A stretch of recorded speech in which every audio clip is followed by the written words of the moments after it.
You've brought a guest today, George. I have. This is George. Look, George is a bit of fun. Yeah. Just for the people listening, George is a big skull of what is he? George is a cast of a 5 million year old giant hyena. Hyena. The original fossil of George was found in China in the 1980s. And so George is a 250 kilo extinct hyena, which is probably 3 to 4 times bigger than any modern hyena. I like to think of, the wargs in Lord of the Rings, where the orcs come through and Aragorn gets pushed off. I feel like George was a warg. So if you can imagine those, then that's the body that George would have had.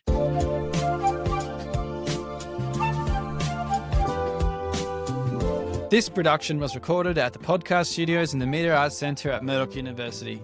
The views and opinions expressed in this podcast are solely those of the hosts and guests and do not necessarily reflect the official policy or position of Murdoch University.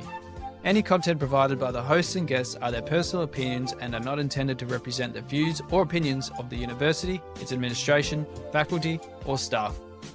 Now we have that out of the way, let's talk science. Paramount importance. Scary. Quite. But look, it looks quite friendly, I think. And with those big teeth? I think it's just a nice cheesy grin, really.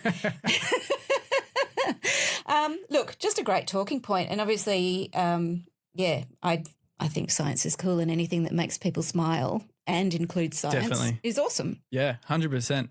And as we were talking earlier, that your connection with engaging with students and all that is perfect.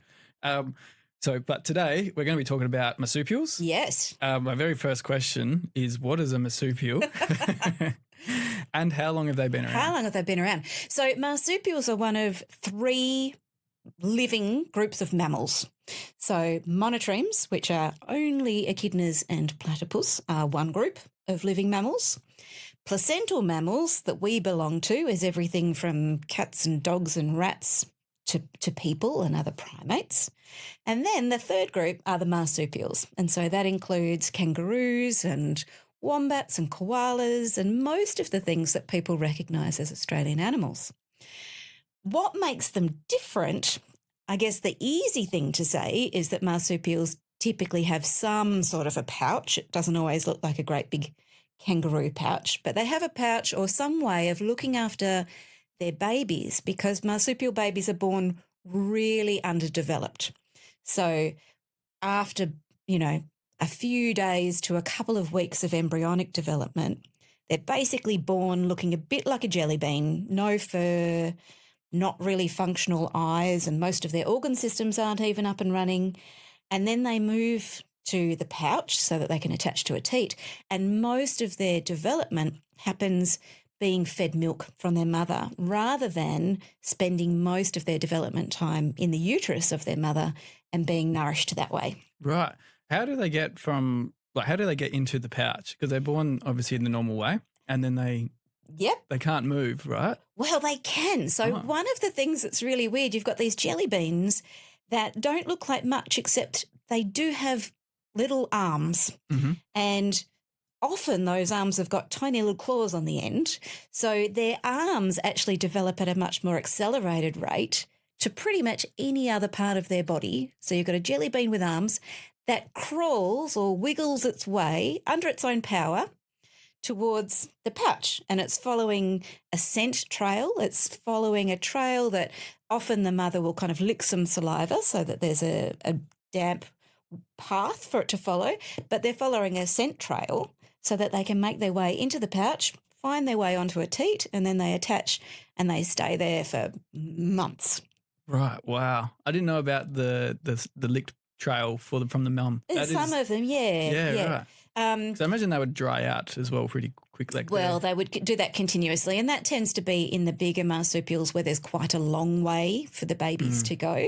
And in those marsupials like kangaroos, the babies are born more developed than they are in some things like bandicoots or quolls, our native chuditch that we have over here. They're born very underdeveloped, but the journey to the pouch for them is much smaller because the mothers are smaller bodied than a great big kangaroo. So, yeah. But they have to get there their own way. Yeah. Why? Like, how was that adapted? What was the evolution process for marsupials to have that? Is there an advantage to have like young born so early, or? Yeah, that's a great question. So one of the hypotheses is that Australian environments are much less predictable than environments in other places. So if we think about seasonality in most of the Northern Hemisphere, there's very clear spring, summer, autumn, winter cycles of the seasons with predictable changes in the plant life. So you might have mostly deciduous trees and all of those sorts of things. And patterns of rainfall historically have been, pretty well predictable. In Australia, our environment is for some reason much less predictable. We've got a great big landmass. We've got influence of different oceans in different places. So less predictability is part of it, perhaps, and lower resources in Australia as well. And so what having young babies means, or very small babies, means that you can take advantage very quickly of good changes in the environment. So if you get big rains come through that are then going to produce a whole lot of new biomass and resources for the mothers to eat, then the mothers can reproduce very quickly and produce offspring at that time, rather than on an annual cycle where there might not necessarily be resources around to feed their babies. Oh, wow. So is there less marsupials in other countries? So the only other country where there are living marsupials is South America, and there is one species in North America, the North American opossum. And so the current distribution of marsupials, Australia and South America, represents an ancient landmass that we call Gondwana. And at that time, Australia was connected to South America via Antarctica. And so the current hypothesis is that marsupials evolved in Gondwana and spread across that landmass. And then as Australia separated from Antarctica and South America separated and they went in their own directions, then marsupials have evolved in their own kind of adaptive radiations on those two land masses. There are some fossils of marsupials in other places, but they didn't persist in any of the other countries or continents. Well, they say they became extinct.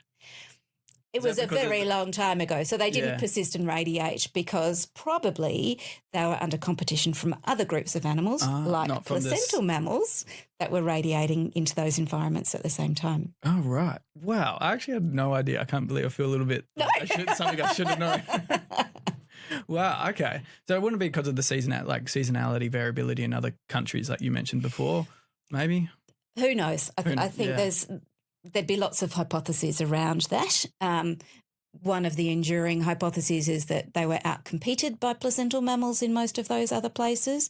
Perhaps they already had a much better foothold in Australia than placentals did, and indeed placentals kind of came the opposite way around geographically to get to Australia. So by the time most placentals had radiated, at least most modern groups, there was already well established. So marsupials have been around for a long time. When did Australia break off? Around 60 million years ago. Right. So if we go back, there was a common ancestor between placental mammals and marsupial mammals, and that common ancestor would have been somewhere between 120 and 160 million years ago. So they evolved from... What was that animal? I don't know. They would have some kind of shrew-like mammally thing. Okay. Yeah. It wasn't a monotreme. Yeah. It was something that was evolving in the general direction of, those two groups that we call therian mammals.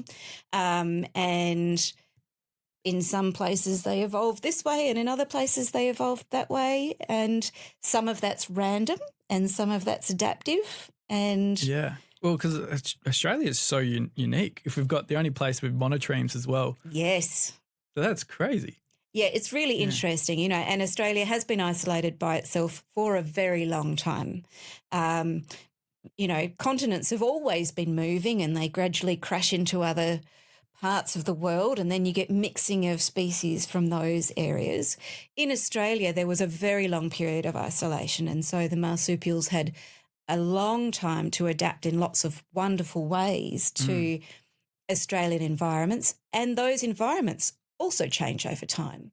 And then eventually we got close enough to, Southeast Asia that then we've had waves of things like rodents. We've got lots of native rodents in Australia, but they're a much more recent adaptive radiation than marsupials.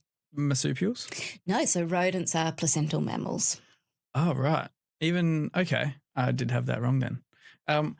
Since marsupials have been around for so long, they've changed a lot as well. As you mentioned, they have some crazy adaptations, which we'll go into a bit later, but they were a lot larger, were they? Some of them were. So I think you're thinking of the megafauna. Yeah. And megafauna is a much more recent kind of phenomenon. But things getting larger evolutionarily has happened in many groups in many successive ways. So the question is, why do things get really big? And things tend to get big in cooler, drier environments, because if you're bigger, one of the adaptations that you have is it's easier to thermoregulate. You've got a bigger volume to your surface area, or a smaller surface area to volume ratio. So there's been many instances of gigantism, I guess you'd call it, of animals evolving into larger sizes through periods of time, and then that will be typically in response to favourable environments to do that. And if the herbivores get increasingly bigger, then the predators get increasingly bigger to take advantage of those resources. And then typically something will happen to change the environment that will then mean that being really big is detrimental as opposed to being an advantage. And so then you'll have a change in what's happening again. Right, because we had the giant wombats and all those giant so kangaroos. The Australian megafauna that you're thinking of was something that actually evolved in the last 2 million years. So that's a relatively recent thing. And so in that period of time, there was a relatively cool, dry period in Australia. Herbivores got bigger to take advantage of more widespread, probably lower quality food than you would get in denser habitats. And so the carnivores of those herbivores got bigger, and they got increasingly bigger, and there was a lot of diversity through that time, both within those species that had gigantic relatives and some of those things that didn't as well. And then through that time, the species would have evolved to adapt to different things as well, and we can talk about some of those later. And then eventually there was changes in the environment, and that may have included kind of the confounding effects of increasing aridity, changes in fire regimes, and some kind of low-level hunting pressure from First Nations people moving through the continent. Right, and that's how they started decreasing in size. Was it relatively rapid? So most of the very big things didn't decrease in size. They actually went extinct. And their relations that weren't as big persisted. Right. So, like, there was giant wombats and small wombats. Yeah. Oh, my God. Okay. So the kangaroos, the giant kangaroos, and you're thinking of, Procoptodon that got up to 250 kilos. How tall was that, sorry? How tall would that? That's a big kangaroo. Yeah, 2 meters tall. Yeah. Well, you get kind of kangaroos that are close to 2 meters now. Yes, but they're a much more gracile kangaroo. But those ones were around at that same time. So it wasn't that we had these giant heavy ones and then the big, really efficient hopping ones that we have now evolved later. They were all around at the same time. It's just that those ones that we have now persisted while the big, heavy ones didn't persist through that megafauna extinction phase. Interesting. Cool. I guess I had no idea. That's awesome. Well, so you look at the anatomy of these animals as well, and you talk about the adaptations. And what can you learn from living and extinct? Tell us how they moved, lived, and interacted with their environments. Yeah, so animal bodies are a beautiful reflection of how that species has evolved to live most efficiently and economically in its chosen environment and to do the behaviours that work best for it. And so, we know if we go to the zoo and we can see all the different animals, they have very different body shapes. Some of them have got really long legs, some of them have got long fingers that they use for manipulating things, and others have got, one toe on their foot that they stand on the very tip of. So you can see, we know lots of examples of animal bodies adapting to different behaviours. So I guess what I do, I really love animal bodies. I just think they're beautiful and wondrous diversity of things. And so my research looks at understanding what signatures are left in the bones from all of the soft tissues that make an animal an animal. So obviously muscles attached to bones, and that's how animals move. And then there's lots of other soft tissue organ systems that provide the animal with all of the things that it needs to be able to do. When you're looking at fossils, however, mostly you're just dealing with bones. And so what I try to do is understand as much as I can about how the muscles and the other soft tissues work in an interrelated way with the bones, so that then if I've just got the bones, I can make those sorts of interpretations. How do you go about reconstructing an animal from just bones? So, part of it is a really big jigsaw, and part of it is recognising patterns. And so all of the bones that you have in your arm are the same set of bones that a horse has and the same set of bones that a kangaroo has. So part of it's that pattern recognition. And then the next level is understanding that every bump or divot on a bone corresponds to the attachment of a particular muscle group. And so then you can say, all right, I can understand how big that muscle group might have been and therefore how important it was. And that might then tell me some influence on how that animal was moving. So if you had really big shoulders because you spent your whole life climbing up and down trees, the muscles would be reflected in the bones, and I would then be able to see that on the bones of an extinct animal. Oh, no way. That actually makes so much sense. I guess, I've always wondered how, I saw a meme on social media the other day of a beaver's tail, and it's just looks like a vertebrae. Series of vertebrae. But it's a big fleshy thing. How would you go about that? How do, if you come across an animal or a beaver, just let's say, or I'm guessing a platypus would be much the same. Yes. How do you know if it's just a big fleshy so there's going to be tail? all sorts of clues, but they're going to be subtle. Yeah. So the morphology of bones reflects the mechanical forces that are acting through it during life. And those mechanical forces are applied by muscles, but also through other soft tissue as well.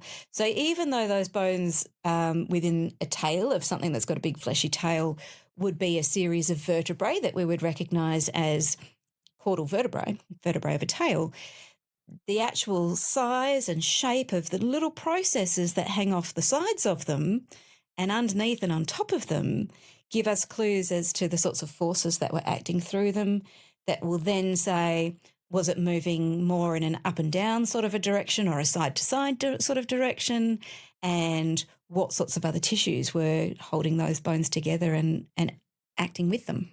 Right. Oh, cool. Could it be wrong? Or is it always pretty accurate now? No, I take any good science as the best working hypothesis at the time, dependent on the evidence you have. And so if somebody in 5 or 10 or 50 years' time looks at a species, the bones of a species that I've described, and I've made an interpretation of the biology of that animal, and they say, actually, no, we've got this whole new way of collecting evidence, and this suggests that actually its biology was more like this, I'd go, cool.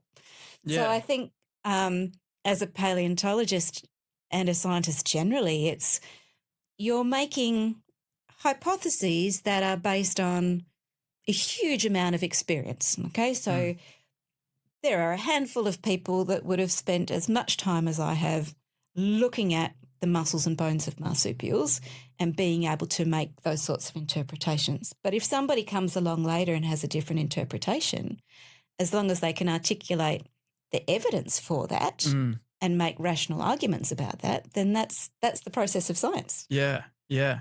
So you're actually looking at with your own eyes, these divots and holes, movements, forces on the bones. It's not like a computer that's analysing it. No, Right. no. So that's me. Where there are technology now is enabling us to make some more of those, I guess, quantitative analyses of bones. So certainly within the realm of paleontology, there are people that are using 3D modelling of bones, looking at how thick the bone is in different places on a very fine scale and kind of quantifying that bone thickness and making interpretations at a much finer scale than I would make about the overall morphology of a bone. So absolutely, those techniques are becoming part of the way that paleontologists work to interpret those sorts of things.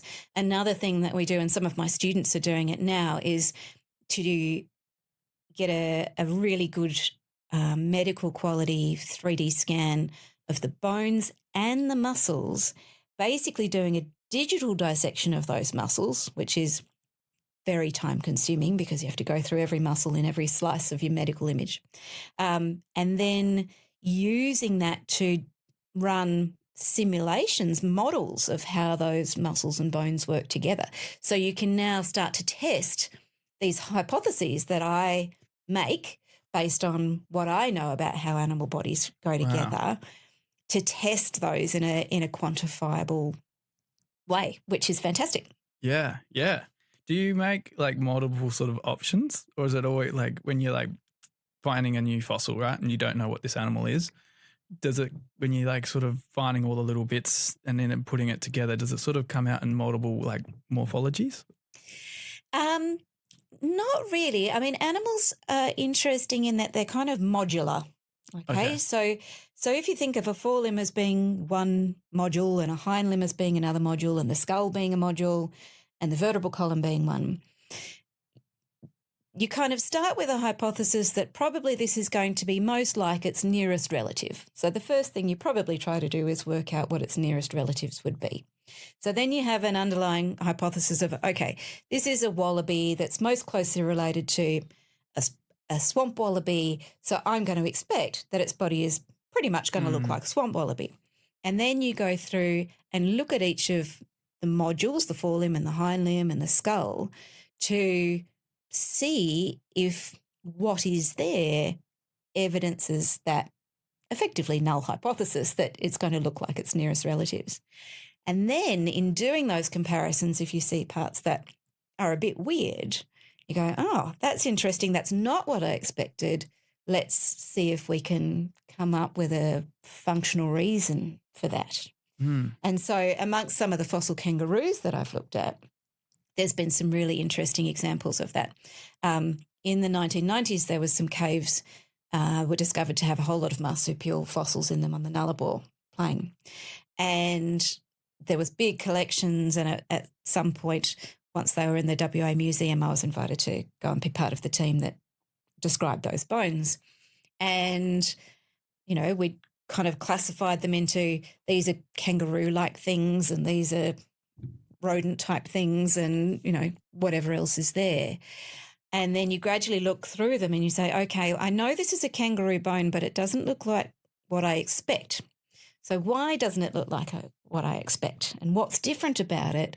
And do those differences mean anything? And so we were looking at these kangaroos, and I was saying to Gavin Prideaux, who was, based there running this project at the time, I said, these don't look like hopping kangaroos. They look like tree climbing kangaroos, of which there are a couple of species in Queensland. But you're not going to be expecting tree kangaroos on the Nullarbor plain. There's no trees. Because its name tells you that there's not supposed to be any trees there. So that then leads you to this whole other realm of, can I get some tree kangaroo bones to look at? Is this what I'm actually seeing? If I compare the ankle bones of all kangaroo species that currently are in existence which ones do these fossil ones look like? Actually, they do look most like tree kangaroos. And so, yeah, you go through this process of based on first principles. What So can were you they see? tree kangaroos? So they were tree kangaroos. How did they end up there?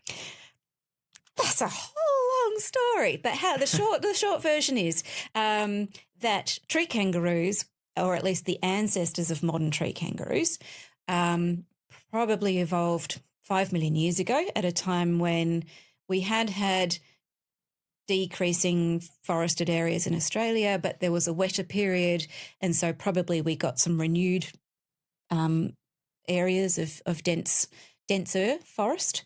And in those areas, some of the kangaroos evolved to take advantage of those plants that were there. And so this group of extinct tree kangaroos were found through lots of different environments of Australia. And then they subsequently became extinct, but the ones that were in New Guinea and in Queensland persisted, and they're the species that we've got today.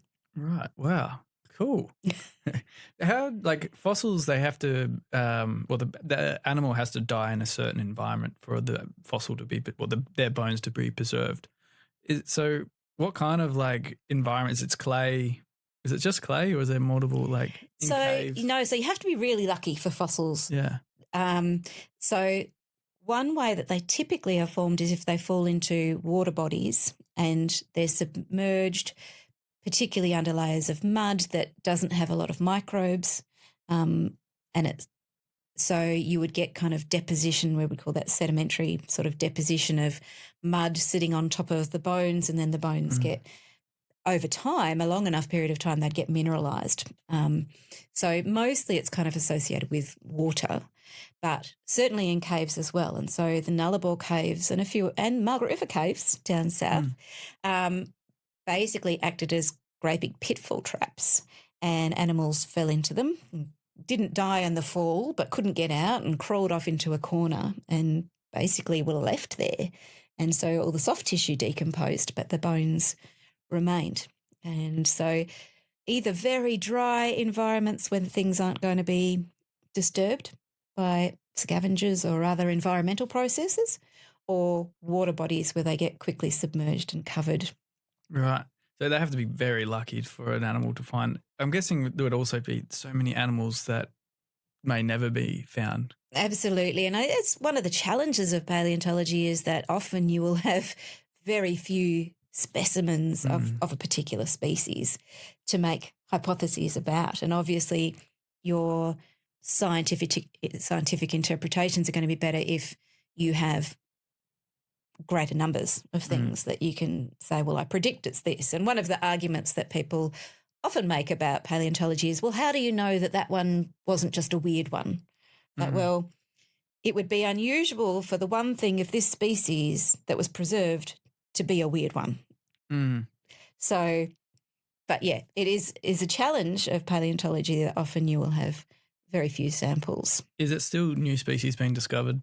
Yes. All the time? All the time. Yeah, right. And there's collections of fossils that were collected in the last 100 or 200 years that are hidden in a museum somewhere that nobody's looked at yet, that are still waiting to be described. It's actually, the same with fish. Yes, I'm sure. Yeah, I found a new fish species. Awesome. And that was about 8 years ago now. No, not 8 years ago, 5 years ago. That is and insects as well, spiders, everything. Mammals at least are fairly big and obvious. And so, yeah, there's probably fewer big mammals that haven't been described as there are fish and spiders. But, yeah, there's still things there. Yeah, so it's mainly in caves and wetlands. Is it people, like, as a paleontologist, how often are you sort of going out and looking for them? So the people that do the field stuff, which isn't me, it's hugely dependent on funding. But there's big field trips that go out from some of the big lab groups. Flinders goes out. And they just look at a cave and they go, we should look in there. So for caves, it's often that people that have an interest in caving will go out. And so the Nullarbor caves were found by a group who, there was a chap, I think he was a pastor, and he had his own little ultralight plane, and he'd go out and he'd look for features on the ground that looked like they would be a sinkhole that would then have a big limestone cave underneath it. Oh, wow. And so he discovered these caves, and then his caving buddies went out to explore these caves, and they found a whole lot of skeletons there, and they went, okay, this is really interesting and important. We should let the museum know. Mm. And then the museum goes out and with the help of those people to recover and study those specimens. So and then in Australia, most of the fossil sites that are being regularly looked at are fossil sites that have been well known for quite some time, but there's just more stuff that can be collected and looked at and studied. And obviously that's really resource heavy, time dependent, all of those sorts of things. And so, yeah.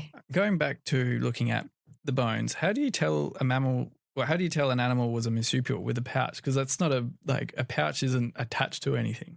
How do you know that? No. So one of the ways we know marsupials are there's lots of features of the skull and teeth of marsupials that are distinct from placental mammals. And I suspect that's likely because the baby's head basically grows while they are attached permanently onto a teat. And so there's lots of differences that you can see in the skulls and the teeth. The limb bones are less distinctive in some cases. Mm-hmm. And it's part of it is also a probability kind of matrix. You know, what are you expecting of this size, of this age in this particular place? Okay. Yeah. Yeah. Cool. What are that you've mentioned a few times, the adaptations? What are some of these crazy adaptations that you found with marsupials? Because there's obviously the main one, the pouch, and why they've developed that. Marsupials as as in different things? Both. So if we look at Australian marsupials, we've got four distinct groups. So there's the big herbivore group, that's kangaroos, wombats, koalas, possums, those sorts of things.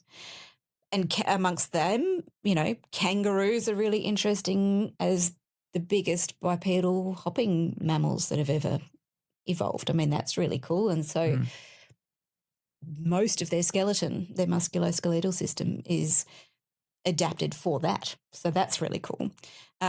We've got the group of carnivorous marsupials, and so that includes mostly small insectivorous kind of marsupial mice, the quolls, of which there are 4 or 5 species distributed around Australia, Tasmanian devils, and the thylacine was broadly associated with that group, and numbats as well. Now, numbats are crazy in terms of their adaptations. Do you know about numbats? I know, I see them on the farm. Yes, that's amazing. Yeah. You actually have them on the farm? Yeah, well, there's a couple because we're surrounded by bush. Yeah. Yeah, and have seen them there quite a few times. That's amazing. So numbats are highly endangered and super specialised because they're the only marsupials that live entirely on a diet of termites. I didn't know that. Now you do. Yeah. And so their skulls are long, and so that they've got a really long tongue. Their tongue is so long it comes all the way down and attaches onto their sternum because they're basically collecting termites using their long tongue. It's essentially an anteater. They are an anteater. They're the marsupial anteater. Why do they not look like the other anteaters? Well, they do if you look at their skulls and tongue and teeth. Right. But they're just much smaller than perhaps the ones that you're thinking of. Oh, interesting. Yeah. So they've got pretty big territorial ranges as well. Like just the male only lives in say 10 well, I'm just going to be pulling a number out of my head, but they don't sort of mix. Their social groups are pretty small. They are so small social groups. Yeah, so termites in our environment are pretty widespread, and getting enough termites to feed yourself and your family requires quite a big area. So I imagine that they do have quite big territories to make sure that they've got enough resources. Ah, interesting. Yeah. So adaptations for termite-eating, bandicoots and bilbies are another group of marsupials, and they have all sorts of weird adaptations for digging in different environments. Most of them either dig for food or dig some kind of burrow that they can live in. And then the weirdest of all marsupials is the marsupial mole. Right. Okay. Did you know we had one? No. Okay. So you can picture moles from Europe with their great big spade-like hands and they dig permanent burrows and dig up people's lawns and things like that. And then in Africa there are golden moles. And then in Australia we have marsupial moles that look very similar to golden moles of the Namib Desert, but are separated by 120 million years. So it's this amazing example of convergent evolution, which is where animals from entirely different backgrounds, families, ultimately evolve to look the same because they have the same behaviour and lifestyle. And so marsupial moles live in the sand dune country of central and northern Australia. They don't dig permanent burrows, they just swim through the sand dunes, and they're completely blind. They don't have external ears. Their front legs have been turned into great big clawed flippers. They're about, 50 grams, so the size of a chocolate bar. And they are the weirdest of all marsupials. Are they furry? Yes, so they are covered in a really silky kind of creamy coloured fur that gets stained pink from the iron-coloured soil. Oh, my God. I had no idea about these. They're amazing. You have to look at marsupial alive? moles. Yes. So they're seen so infrequently because of where they live and the fact that they're generally underground that when one turns up every year or so, they make the news because they're so amazing. Is there a rough number of them out there? Or? No, very difficult to predict. Yeah. First Nations people can track them in some areas, but they rarely come to the surface. So really difficult to get an idea of their numbers. They have, remains of moles turn up in the scaps of foxes and cats and things like that, so we know they're being eaten. But yes, very difficult to understand how many are out there. Yeah, that's crazy. So it's only in the northern parts of in Australia. So through central, so South Australia, Northern Territory, and sand dune parts of northwest WA. How big did you say they were?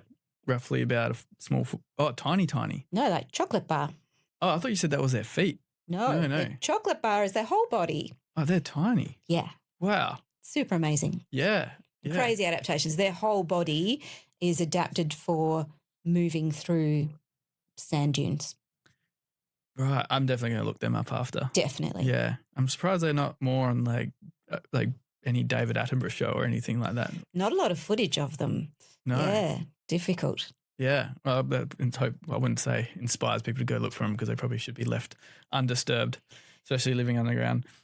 What can fossil marsupials tell us about how evolution played out and differently on isolated continents like Australia to the rest of the world? So fossils give us, as well as just interesting biology of particular species, give us an idea of ecosystems. So if you can understand a fossil assemblage from a particular area, you can make interpretations of the ecosystem and from that period of time. So that example of tree kangaroos from the Nullarbor is a really interesting example of being able to understand what the ecosystem was like, and perhaps in a way that we would never have predicted in the last million years, that there would have been enough of at least mosaic forested environment that would support tree climbing kangaroos.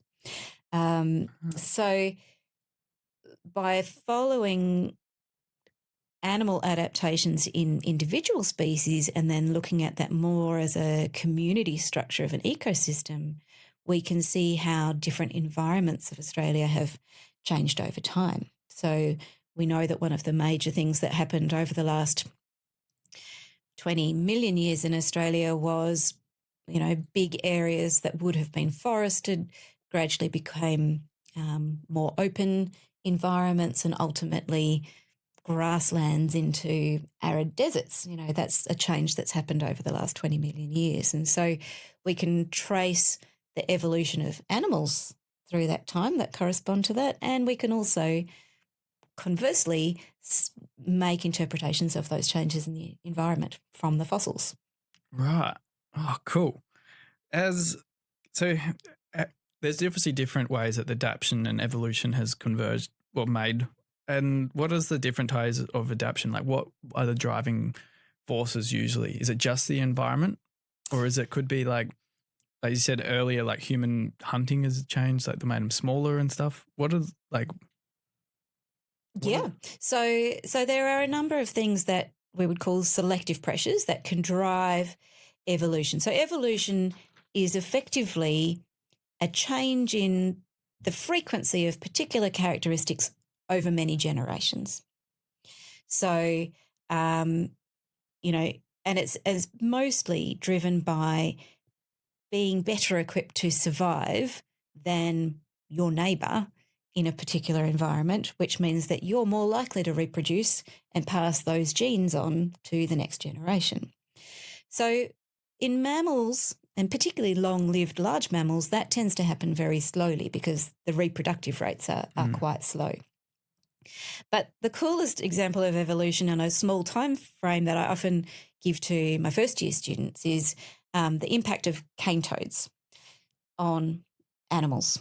And so cane toads were introduced, 60 years ago in Queensland and rapidly spread through the environment. And the red-bellied blacksnake is an animal that eats frogs. It's a frog specialist. And red-bellied blacksnakes, therefore, were under huge pressure because cane toads are toxic. And if you eat them, you die. But red-bellied blacksnakes did persist in areas where there are cane toads because those that managed to survive typically had smaller heads for their body size. So they weren't eating cane toads big enough to kill them. And so they passed on that morphological characteristic to their offspring. Cane toads that survive have a better capacity to deal with the toxins of the cane toads. So they pass that on to their offspring. And then there was probably also some behavioural changes as well. So evolution can take place quite quickly if you get a sudden new pressure in your environment. For larger animals, that's really difficult because large animals reproduce really slowly. And so something like low levels of hunting pressure, for example, on animals that might only produce one offspring every 3 years, over a number of generations would have, serious effects on population size to the point where those populations wouldn't persist. So that was probably one of the contributing factors to the biggest megafauna species going extinct. So evolution can kind of act in a number of different ways. Typically, it's quite slow. And so generally changes in the environment are slow changes in an environment. And so species will adapt to, either different distributions of particular habitats or, water regimes or new food resources in a new environment or something like that. If they're very rapid changes, like the introduction of introduced predators or rapid climate change, then animals, particularly like mammals and other large vertebrates, are going to have a harder time adapting to that. Yeah. Has the introduction of cats and foxes and humans changed marsupial evolution? It's certainly driven lots of things to extinction. Yeah. So cats and foxes have had a really large effect, particularly on marsupials and mammals within what's been called the critical weight range. So these are things from kind of 35 to 50 grams up to, 300 grams or so. So in that kind of small to medium sized range, because they're just nice sizes for cats and foxes to catch and eat. And so, and many of those species have become extinct through predation of those introduced predators. And at the same time, there was also changes to the environment brought about by, domestic animals or agricultural animals that are using up resources over huge areas. So they're taking resources out of the system. They're also changing the soil profile, all of those things. So in the face of many changes that happen in a relatively short time frame, that's going to be very difficult for things like native animals to survive. Are we still seeing like the marsupials changing ways that they do evolution now? That's a weird way to ask that question, but it's a difficult thing to answer because we probably haven't had enough time and enough. But if you look at I'm going to say like a fossil from like 100 years ago or 200 years ago. In mammal life cycles. That's nothing. That's not long enough. Yeah. It needs to be millions of years. At least hundreds of thousands to millions of years in mammals. I mean, small things, small rodents that have rapid generation. Has there been times. like a trend though that they're like, say, getting smaller on average or bigger on average or? So in some populations and species, yes. One of the interesting examples is when things get moved onto islands or get isolated on islands, they will often become smaller because it's a smaller area and there's less resources in that area. So, yeah, there are examples of species that have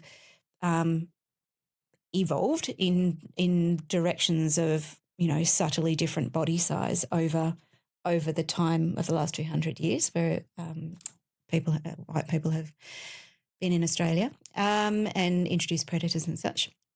But for many other species, as I said, the confounding effects of introduced predators and land changes and all sorts of things have meant that they haven't had a chance to adapt in that way. Right. Interesting. Yeah. Has there been like a what-if scenario in marsupial evolution that's like fascinated you if a species could have taken a radically different path? So one of the things we don't have in marsupials it's at least in Australia, is an aquatic thing. And, maybe that's because having a baby attached to a pouch in an aquatic animal just wouldn't work. Yeah. I can see they'd be flooded. Or maybe it's because, we don't have a lot of large permanent freshwater systems in Australia, so that might be part of it. Or it might be that we've got platypus in some of those freshwater environments, so there was already something there utilising that. But racali, so the water rats. I love racalis. They're pretty cool. Yeah. They've been in Australia for a couple of million years. So there was time, evolutionarily speaking, for marsupials to go that way if they thought it was a good strategy, but I don't think anything went that way. There is a water opossum in South America. A water possum? Water opossum. And they managed to secure up their pouch tight enough so that their babies don't drown. So it's possible, but it hasn't happened in Australia. Do they live like on the banks like a racali would, like a water rat? Or how do they – like a possum I imagine always in a tree really. Yeah. So in South America there's a whole family of marsupials that are opossums, and some of them are, similar in biology to how we would perceive our possums here are, but some of them are more living on the ground or foraging on the ground. And the water ones. Like that. And then there's one that forages in the water. Oh, wow. So that's cool. Yeah, so there is a possibility. There is a possibility. Yeah. What's been your most rewarding or surprising discovery so far in your career? I don't know about rewarding discoveries. Everything's just so interesting.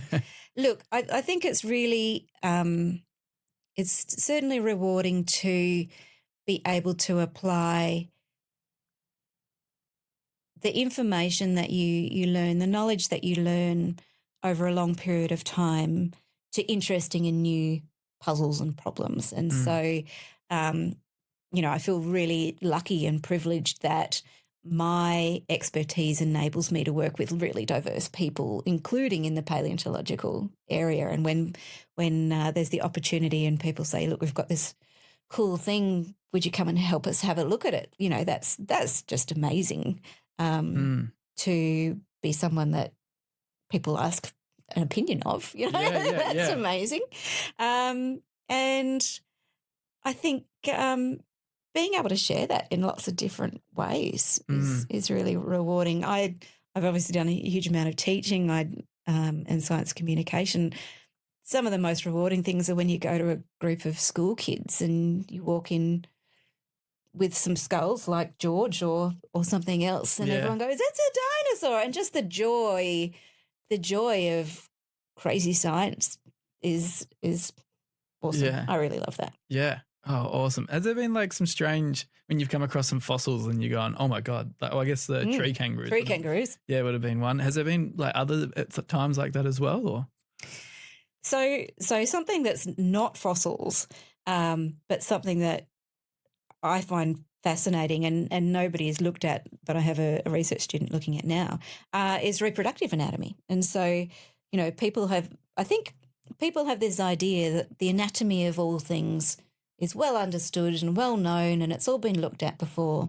And particularly in marsupials, that's just not the case. We know so little about their anatomy. And so people make these big generalizations about what they expect things to look like. But if you actually go and look, it's not, things don't follow those generalizations, and everything's actually really weird and different. And so like what? There's this huge scope. So in reproductive anatomy, there are a series of muscles that are related to copulatory organs. And so there's been huge amounts of this written about in particularly What are in copulatory people. organs? So the muscles of the penis. Oh, okay. This might be a whole other podcast. Yes, yeah. I've heard some strange adaptations, I guess. Yes, some strange adaptations for sure. But in marsupials, the muscles that are associated with the penis are an entirely different. Well, in a kangaroo, they're very different to what's been described for any placental mammal. And so, then it's like, okay, well, are all marsupials like that? But now I have a student who's looking at bandicoots, our Quenda, on campus. And they look different again. And so there's this whole diversity. Can we describe what they look like? In bandicoots? Yeah. Okay, so bandicoot penises have a tiny little bifurcation at the end. So they've kind of got two prongs on the end of their penis. Like a snake. Yes, like a snake tongue. Right, okay. And then the muscles that sit at the base of all of those structures that enable the penis to become engorged and erect and all of those sorts of things are kind of these giant blobs of muscles that are kind of in two sets on either side. And then there's another one underneath, and then there's all these glands. And if you look at them all, they basically just look like they're designed to go as quick as they can and run away. So there's all these aspects of anatomy that have never been looked at before, and I just think that's so cool. Yeah, definitely. It's wild. What was different about the kangaroos? So in kangaroos, they have one set of blobs of muscles here, quite round, and then another pair underneath. And so that was unusual because in most placental mammals, rather than having spherical kind of pumps, muscular pumps, those muscles are attached to the pelvis. And so they pull the penis up and they change the blood flow and all that sort of a stuff. But in marsupials, they basically just look like these radical pumps. Yeah, right. Is each species in marsupials got a different reproductive system? Quite possibly. We're just starting that journey. Right. Cool. Well, definitely another podcast on that. Absolutely. Wow. Okay, that's something interesting. And then like placental mammals, they're all relatively the same. Well, you might say that, but actually, and I think that's the general interpretation, but Cherie, who's been doing this work for her master's this year, has done a huge literature review, and she says, no, they're not all the same. It's just that nobody's bothered to compare them all in one place. Yeah. So, yeah, it's a whole other world of research. Oh, cool. There's always new discoveries out there. Absolutely. Yeah. I would imagine some of the field work you've been and done would have been pretty cool. I've done a little bit of field work. I'm not really a field biologist, but I was really lucky in the last year or so to go up to a site with the Western Australian Museum.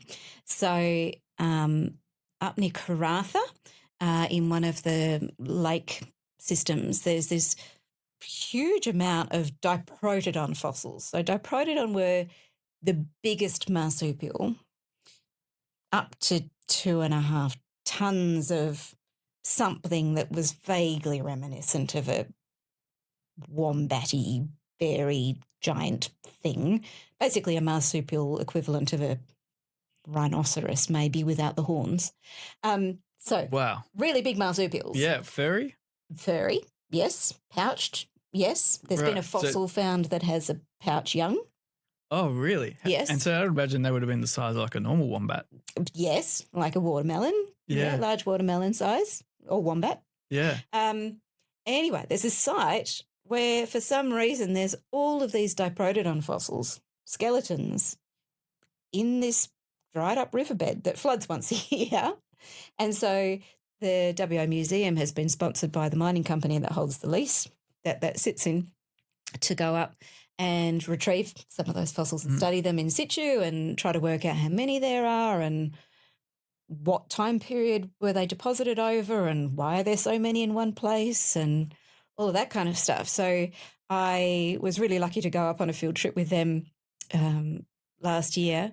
It was possibly the hottest week. I mean, Karatha's a pretty hot area. I'm pretty sure we were sitting in this dried up riverbed and it was, 45 degrees with our little hammers and picks and paintbrushes. Exactly what you see off the movies. Exactly what you see on the movies. And I did a week of that and I've probably done enough. It was great to do once and I will leave the field work for other people. Oh, that's awesome. I had no idea. They're so big, those, like some of those animals from back then. Amazing. Like it would have been, it's hard to fathom what it would be like life now if they stayed around. Yeah. And just having these massive, would have we been big too then? Would humans evolve to being like a lot larger, or we would have just been the size we are? Because I guess we were back around like Homo sapiens or Homo sapiens was certainly around. Yeah. Look, so your body size is going to be constrained by your other aspects of your behaviour and biology as well. So would it have made sense for people to be bigger? Depends on how you're moving and what your feeding strategy is. But we could have eaten all those animals. We could have. Yeah. I can see that you would like you like the idea of being giant and hunting giant things. I wouldn't say I like being. I think I would have liked to be in the same size. I think make it a bit more fair game if they were big. Yeah. So your body size is based on a whole lot of constraints of all aspects of your biology, and so it may not have worked for humans, but maybe it would have. Certainly, we know that amongst humans there are different body forms that have evolved in different geographic areas. So very cold environments, you tend to have smaller stature, more, stocky, so that you're better at maintaining your heat and you don't have long limbs and those sorts of things, whereas people that have adapted in areas that are very hot tend to be taller and, have longer, thinner limbs and those sorts of things. Human body form certainly does reflect adaptation to different environments as well. Has there been some moments we've been in the field or even the lab or anywhere that's been like big failures or bit dicey situations or like I think people expect scientists to be on the outside sometimes like 100% correct or 100% everything goes to plan or but there's always these big moments that you go, oh shit, I stuffed up here or something like that. Has there been some? Look, the thing with if you're dissecting something that's never been described before, you just kind of have to hope that what you're doing is right. Yeah. The first rule of anatomy when you're dissecting is don't cut anything unless you know what it is. And so it's a pretty slow, laborious process. But definitely you can get things wrong and then you go back and go, oh, yeah, totally didn't call that the right thing at all. Yeah. So, there's lots of going back and checking and those sorts of things. But in anatomy, it's probably not so likely that you're going to have an epic fail like that. Yeah. I imagine if I was trying to do a lot more computer modelling and things like that, I mean, I can't really deal with R and statistics. Yeah. It kind of blows my mind. So I sit there going in circles and then eventually ask for help. So there's lots of things that I can't do. Yeah. Thank you so much for coming in today. It's been mind-blowing and learning about marsupials right from the very first question. So thank you so much for joining me. Thank you so much for having me. Absolute pleasure. All right, so we're just jumping back on because as we had a conversation after the end of the podcast, it got extremely fascinating. We thought have to bring this up. So your work is quite broad. How do you collaborate across fields from paleontology, veterinary science, ecology, anatomy? You mentioned before you were teaching anatomy for chiros, for forensics. I've forgotten a few of the other ones. now. Medicine, Medicine. vets. Yeah. Yeah. How do you go about that? Yeah. So I, as a zoologist, and obviously interested in evolution, the way I think about anatomy is that there is a common pattern. There's a common plan, particularly to all vertebrate animals. So that includes fish, amphibians, reptiles, birds, mammals. So there's an underlying plan that's the same across all of those animal groups. So if you know that plan, you can apply that in lots of different ways. So in a paleontological way, if you know that plan, the common plan is there, but the differences are interesting and meaningful. So maybe in paleontology, that's the limbs are different proportions, or the hands have got particular adaptations for grasping or swimming or swinging through trees or whatever that is. So you can apply it that way. In terms of teaching veterinary students or veterinary anatomy research, it's, okay, well, what do we know about the general structure of this organ system, whatever it may be, and maybe that is repro. And if we were interested in clinical applications of that in a particular species, how does that species differ from the general plan, and how can we therefore interpret meaningful biological things on the basis of that? So I teach lots of different students anatomy from that kind of pattern recognition that can then be applied. So forensics is a really interesting one. You kind of said, well, do forensic students need to know anatomy? And look, most of the students that go through forensics probably won't be forensic anthropologists, which requires lots of anatomy. But having an understanding of the principles that forensic anthropologists would use or pathologists would use is actually really important. So my forensic unit for second years is secretly teaching them anatomy by stealth in a very interesting way. So the two main themes are, do you understand enough about the anatomy of a skeleton to make biologically meaningful interpretations of that? And we would call that a biological profile, and that would involve, working out the likely sex and age and ancestry of somebody on the basis of their skeleton. And that's really important in a forensic context because that helps police narrow down a search of missing persons if you can put some parameters around it.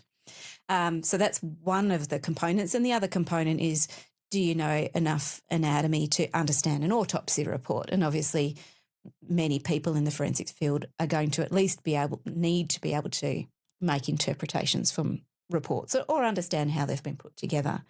And so the way I teach anatomy to those students is a very problem-based way, which is here's replica skulls of a whole lot of different individuals. And today I want you to think about, which features of these individuals might suggest that they're more likely males or females. What are these features? So I didn't know that like female skulls and male skulls are different. So it's mostly around features that correspond to muscle attachment points and what we would call muscle markings. So in human biology, as well as in many other mammal species, testosterone circulates at a higher concentrating level in male bodies than it does in female bodies. And one of the target organs for testosterone are muscles. And so male bodies tend to have a greater proportion, a higher distribution and muscle mass in their bodies compared to females of the same species. And on your skull, there are lots of muscles, muscles of facial expression around your eyebrows and around your mouth and all of those sorts of things, and muscles that we use for chewing our food, so our jaw muscles, and muscles that attach to our neck to keep our head upright. And so because generally the higher circulating levels of testosterone in males lead to greater muscle development, all of the bony features of the skull that relate to muscle attachments tend to be more pronounced in a male skull than they are in a female skull. Right. So the shape or anything's not different. It's like where the muscles have connected. The shape is broadly the same, and the position that the muscles attach is the same, but the extent to which the bone is developed at those places tends to be more. So, for instance, if you feel on the back of your skull right in the middle, you might feel that there's a little bit of on me there's a small notch, but you might actually have quite a prominent notch right in the middle at the top of your neck there. And so that's where you've got attachment of parts of your neck musculature and other ligaments and things.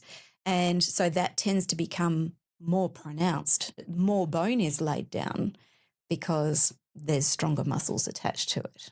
Right. Interesting. And I guess the obvious one would be the pelvis for females and males are completely different. That would be the most obvious difference. Yeah. So, the basic pattern is always going to be the same, but what changes are the relative proportions of the different parts.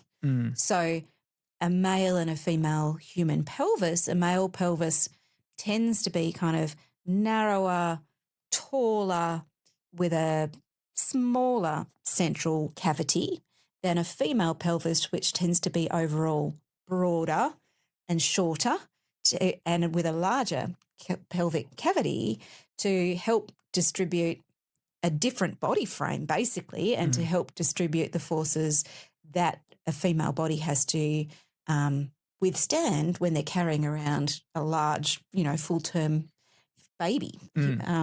Female body shape changes drastically through pregnancy, and then it has to facilitate childbirth, and then it has to recover from that as well. And so the proportions are developed to different extents to enable those sorts of functional differences. From a human biology, can you tell if the females had a baby or not from their skeleton? From their pelvis? There are features of the pelvis that seem to become more pronounced if a female has had children in her life. They tend to mostly be where ligaments attach. One of the things that happens during late pregnancy is hormones act on all of the ligaments around the pelvis so that everything becomes a bit more malleable. And so some of the sites where those ligaments attach show a bit more kind of irregular bone growth around them on the pelvis. So there are some features that seem to be related to that, but whether that's a consistent pattern that you could, nothing's an absolute rule in anatomy. We have lots of broad generalizations, but then there will always be exceptions to the rule. So there's no one size fits all. Right.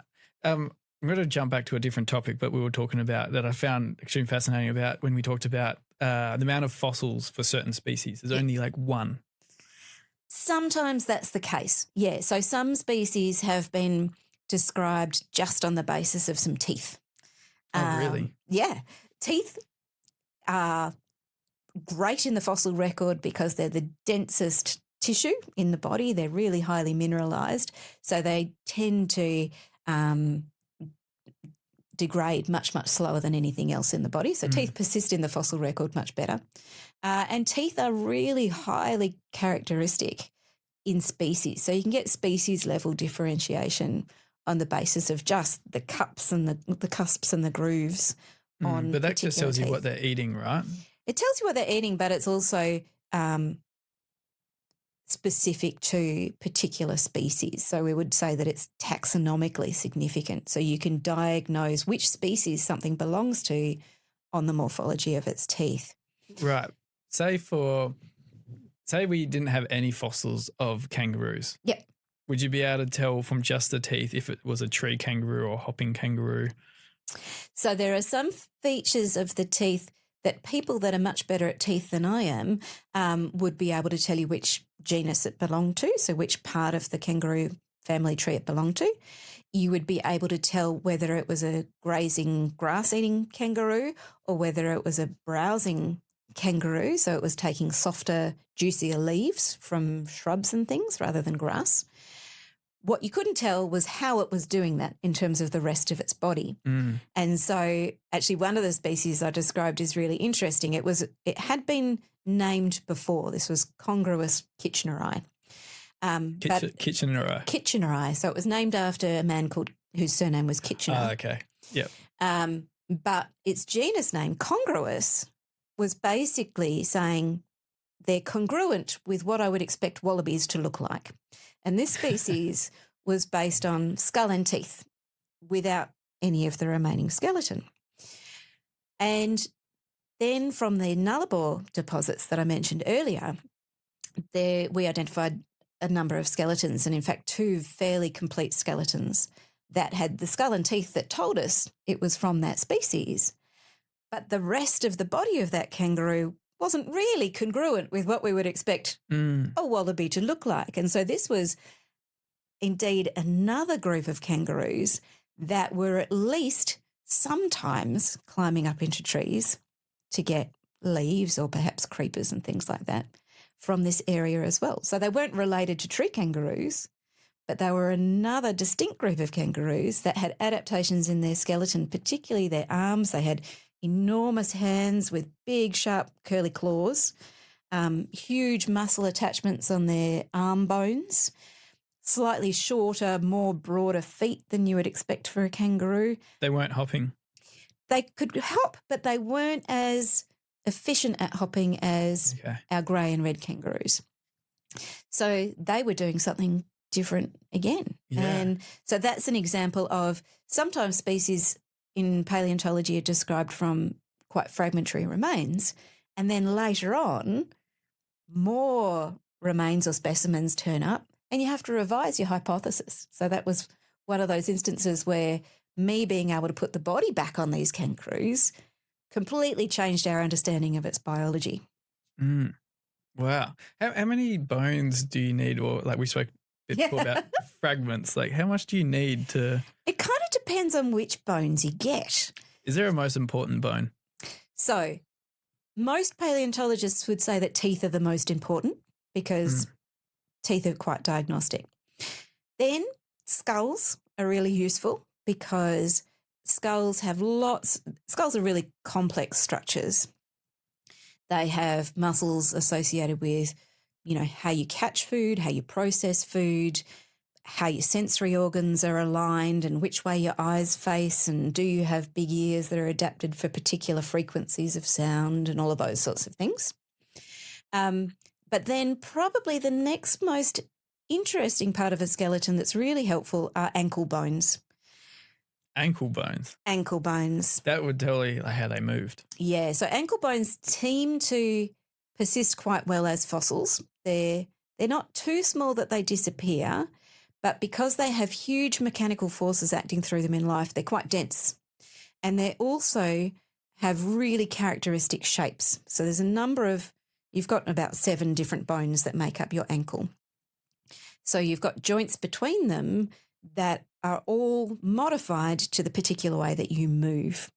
So if you have a number of ankle bones or even just the couple of key ones, you can make a lot of interpretations about what sorts of forces, how big that animal, how heavy it likely was, its foot posture, so how it was standing on its foot, and how it was moving through that joint. And because your feet are where you make contact with your environment, that then can help you make a number of interpretations of how that animal was moving through its environment.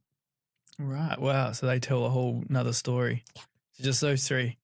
Just some foot bones. What about putting all the muscular structure to actually make what an animal looks like? So you've mentioned that there's fossils of only one set of fossils to make a species. If you get half, how accurate would that animal become? So you could make a good interpretation of the bones that you had, and then you would have to extrapolate from that. So if you only had a skull and a forelimb, you could make a really good interpretation of that, but you would probably interpret the rest of the skeleton to be most like its relatives that you can determine on the basis of its taxonomy. Do you think we've got some animals wrong? I'm sure there's some things out there that we haven't quite got right. Yeah, for sure. What about dinosaurs? Oh, there's been a lot of work on dinosaurs. Yeah. And so I think the people that work full-time on dinosaurs probably have a pretty good understanding of what they're doing. But certainly that has changed over time. And some of the early descriptions of dinosaurs were very wacky and quite wrong. Right. Oh, I've got to find them out now. Yeah.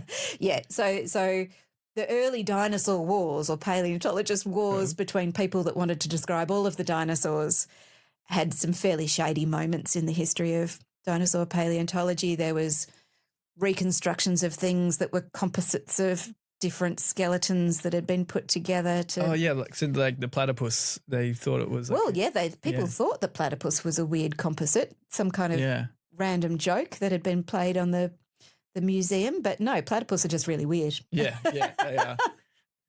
Right. So when you mean there's been some dark or shady times was it? I'm not going to say like murders or anything. Or No, was it just I'm not sure if there was murders, but there was a couple of key players in North America when, in the early history of recovering lots of dinosaur fossils, and they were competing for who could publish species descriptions of these new fossils with each other, and so they were putting out some wacky ideas. And they were putting out a lot of information very quickly that perhaps hadn't had time to synthesize and coalesce to really rigorously establish what was going on.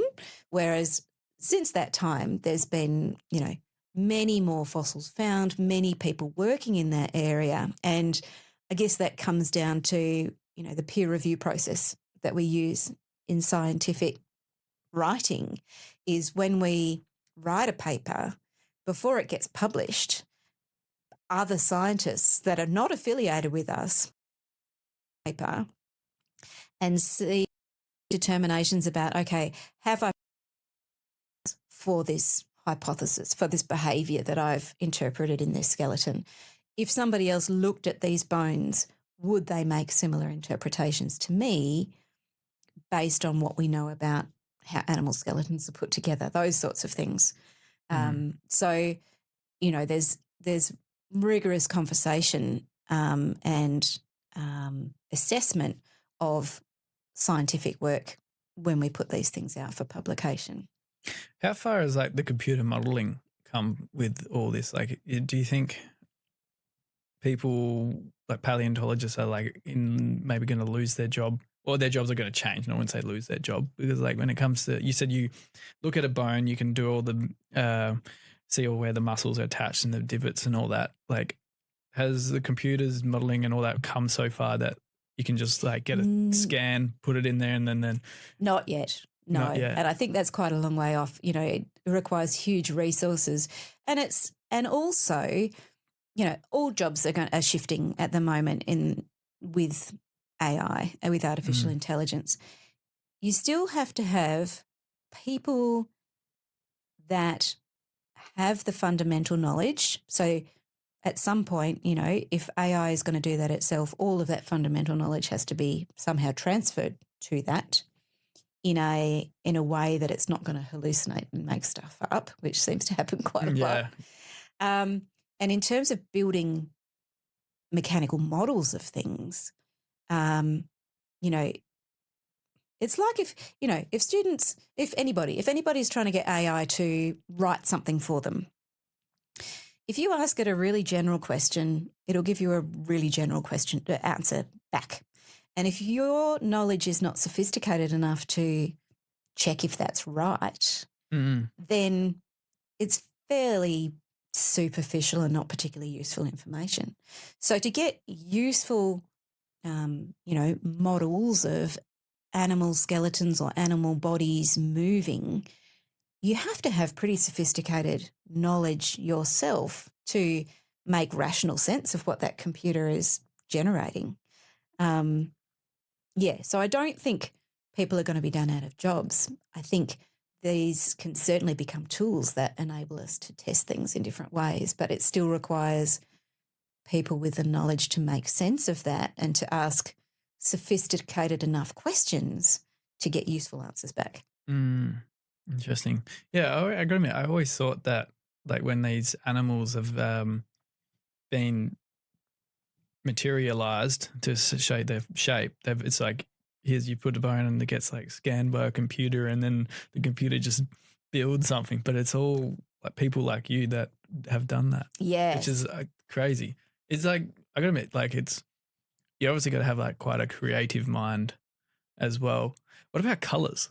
I've always wondered about that. So I think for the most part, colours are up to the artist's interpretation. You know, most animals are in a kind of brown to grey sort of a spectrum. It's unusual for them to be something else. If it makes sense for them to be a different colour, and if you've got a reason to hypothesise that, then, you know, there's some artistic licence, but yeah. Interesting. Interesting. But certainly the body shapes of animals, and, you know, we're seeing... Well, birds would be, like, they're colourful. Yes. So whether you could predict something, you couldn't predict it on its bones if you had. So there are fossils that include pigments. So there are some things. So there's dinosaur fossils with feathers that have got pigments preserved in them. And so we know that some of the theropod dinosaurs had feathers and they were quite colourful. So maybe they were sexually dimorphic and there was lots of crazy displays going on. I mean, how amazing would that be? Yeah. Yeah. The imagination, I know, straight away I went to like Avatar. Yeah. But they had colours, and we know that birds have amazing colours, and birds are what remains of the dinosaur radiation. So there's evidence that dinosaurs were also quite colourful in some species. The ones with just feathers or the other? It'd be hard difficult to tell from skin. I mean, I think there are some fossils in some places that have got pigments returned from skin, but not very often. Can you tell if an animal was furry or not furry, like leathery? Like would we had like leathery marsupials? So there haven't been a lot, but there have recently been some depression fossils that show kind of footprint patterns, so knobbly, leathery footprint patterns and some fur imprints and things like that. So you do very occasionally get some really interesting imprint fossils that give clues to skin structures and things like that. Yeah. I guess this is just a connection between the forensics and like you're all like being a detective. I guess you get limited information, you got to detect that. Yeah. There's definitely a crossover there. Absolutely. Yeah. Interesting. Thank you so much for jumping back on. No worries. It was I'm glad we did because that was super interesting. Cool. Yeah. Thank you. Power Mountain